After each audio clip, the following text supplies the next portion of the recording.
नमस्कार जय जगन्नाथ आम चैनल को आपण मानकु बहुत बहुत स्वागत। सांग माने आजिर एही वीडियो रे आमे जानिबा केउ मासरे जन्म होइथिबा कन्या लक्ष्मी स्वरूप अटंती। सांग माने दुनिया रे जेते दान अछि सबु दान भितरु पांचटी दान महान दान अटे। से पांचटी दान कौन कौन आसंतु जानिबा। ता पूर्वरु वीडियो को गोटे लाइक करी चैनल टी को सब्सक्राइब कर दियंतु एवं कमेंट बॉक्स रे जय मां लक्ष्मी निश्चय लिखंतु। सांग माने प्रथम दान हेउछि अन्न दान, द्वितीय दान हेउछि भूमि दान, तृतीय दान हेउछि कन्या दान, चतुर्थ दान हेउछि विद्या दान, पंचम दान हेउछि गोदान। तो सांग माने आपण मानकु जेउ पांचटी दान विषय रे कहिली एही पांचटी दान सबु दान भितरु महान दान अटे। संसार रे एमिति बहुत बापा माँ अछंती सेमानंको कोलोरे जेतेबेले गोटिए कन्या संतान जन्म नेई थाए सेही कन्या संतान आसीबा क्षणी तांको घरे धन संपत्ति रे परिपूर्ण होई जाई थाए। माँ लक्ष्मींकर कृपा दृष्टि सबुबेले सेही घर उपरे रही थाए। तो आज आमे सेही विषय रे आलोचना करिबा।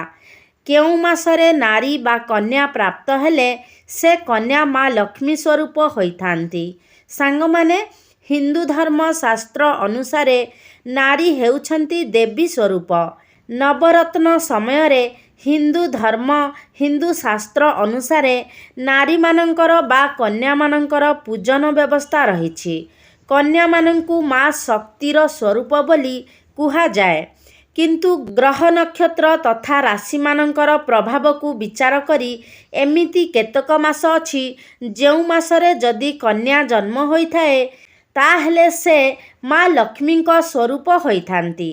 तो सांग माने कन्यांक विषय रे जदि आमे कथा हेबा से हेउछंती दुहिता, दुई कुलर हिता बा जिए दुई कुलर हित साधन करे से हेउछि दुहिता।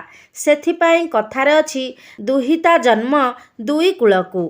तो सांग माने एही वीडियो माध्यम रे आमे जणाई देबाकू चाहुचु कि सबु कन्या खराप होई नथांती। एमिति किछि जोग अछि ग्रह नक्षत्र मानंकर प्रभाव अछि जोग अछि जदि सेही भली ग्रह नक्षत्र मानंकरे जोगरे जदि एही कन्या संतान जन्म होइथांती तेबे से माँ लक्ष्मींक स्वरूप होइथांती। तो सांग माने आसंतु जानिबा केउ मासरे जन्म लाभ कले माँ लक्ष्मींक स्वरूप होइथांती। तेबे सांग माने चालंतु सेही मास मानंक विषय रे जानिबा। सांग माने प्रथम मास ओडिया मास हिसाब रे जदि कहिबा मकर मास 15 दिन ठारू कुंभ मास दिन पर्यंत अर्थात माघ मासर शुक्ल पक्षरु फाल्गुन मास कृष्ण पक्ष पर्यंत जेउ समयटी रहिछि सेही समय मध्यरे जेउ कन्या जन्म होइथाए ताहेले से लक्ष्मी स्वरूप अटंती। इंग्राजी मास हिसाब रे फेब्रुआरी मासरे जेउ कन्या माने जन्म ग्रहण करिथांती सेमाने माँ लक्ष्मी स्वरूप होइथांती। एहार मुख्य कारण एही मासरे थिबा ग्रह नक्षत्र मानंकर स्थिति शुभ स्थान रे रहिथांती। एही मासरे जन्म ग्रहण करिथिबा कन्या माने राजयोग सुख भोग करिथांती। शांत स्वभावर साहसी मनोलोभ व्यक्तित्व अधिकारिणी होइथांती। तेणु एही फेब्रुआरी मासरे जन्म ग्रहण करिथिबा कन्या माने माँ लक्ष्मींक स्वरूप अटंती। तेबे द्वितीय मासटी हेला मीन मासर 15 दिन ठारू मेष मासर 15 दिन पर्यंत। जदि आमे ओडिया मास हिसाब रे कहिबा चैत्र मास शुक्ल पक्षरु बैशाख मास कृष्ण पक्ष पर्यंत जेउ समयटी रहिला सेही समय मध्यरे जेउ कन्या जन्म ग्रहण करिथाए से मध्य माँ लक्ष्मींक स्वरूप होइथांती। जदि आमे इंग्राजी मास कथा कहिबा एहा एप्रिल मास होइथाए। एही एप्रिल मासरे जेउ कन्या जन्म ग्रहण करिथाए ग्रह नक्षत्रर स्थिति शुभ जोग जन्मित कन्या मानंक कुंडली रे माँ लक्ष्मी जोग होइथाए। सेमानंकर जीवन रे केबे भी धनर अभाव होई नथाए। जेतेबेले जहा मनस्कामना करंती सेमानंकु ताहा प्राप्त मध्य होइथाए। ଏବଂ ସେମାନେ ଶାନ୍ତ ସ୍ୱଭାବର ହୋଇଥାନ୍ତି, ଧୀରଚିତ୍ତ, ଦେବ ବ୍ରାହ୍ମଣ ଭକ୍ତି ବୁଦ୍ଧିମତୀ ମଧ୍ୟ ହୋଇଥାନ୍ତି ଏବଂ ନିଜର ଜନ୍ମସ୍ଥାନର ଉନ୍ନତି କରିବା ସହିତ ବିବାହ ପରେ ଯେଉଁ ଶାଶୁଘରକୁ ଯିବେ ସେଠାରେ ମଧ୍ୟ ବହୁତ ଉନ୍ନତି କରିବେ। ତେବେ ତୃତୀୟ ମାସଟି ହେଲା ବୃଷ ମାସର 15 ଦିନ ଠାରୁ ମିଥୁନ ମାସ 15 ଦିନ ପର୍ଯ୍ୟନ୍ତ। ଓଡ଼ିଆ ମାସରେ ଜ୍ୟେଷ୍ଠ ମାସ କୃଷ୍ଣ ପକ୍ଷରୁ ଆଷାଢ଼ ମାସ ଶୁକ୍ଳପକ୍ଷ ପର୍ଯ୍ୟନ୍ତ। ଇଂରାଜୀ ମାସରେ ଯଦି କହିବା ଜୁନ୍ ମାସ ହୋଇଥାଏ। ତ ଏହି ମାସରେ ଜନ୍ମ ହୋଇଥିବା କନ୍ୟା ବହୁତ ଧନୀ ଅଟନ୍ତି। ଯେଉଁ ଘରେ ଏହି ମାସରେ କନ୍ୟା ସନ୍ତାନ ଜାତ ହୋଇଥାଏ ସେ ଘର ପ୍ରତି ମା ଲକ୍ଷ୍ମୀଙ୍କ କୃପା ଦୃଷ୍ଟି ସବୁବେଳେ ରହିଥାଏ। ଏହି ମାସରେ ଜନ୍ମିତ କନ୍ୟା କ୍ଷମାଶୀଳ, ଭୋଗୀ, ଉତ୍ତମ କର୍ମୀ, ଶାନ୍ତ ସ୍ୱଭାବର ହୋଇଥାନ୍ତି, ଶରଣ ସ୍ୱଭାବ, ପର ଉପକାରୀ ମଧ୍ୟ ହେବା ସହିତ ମା ଲକ୍ଷ୍ମୀଙ୍କ ସ୍ୱରୂପ ହୋଇଥାନ୍ତି। ତ ଏହି ମାସରେ ଜନ୍ମିତ କନ୍ୟାମାନଙ୍କ ଉପରେ ମା ଲକ୍ଷ୍ମୀଙ୍କର ଅପାର କରୁଣା ରହିଥାଏ।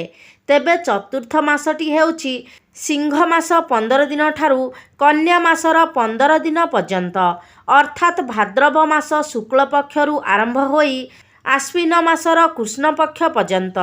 ଇଂରାଜୀ ମାସ ଅନୁସାରେ ସେପ୍ଟେମ୍ବର ମାସ ହୋଇଥାଏ।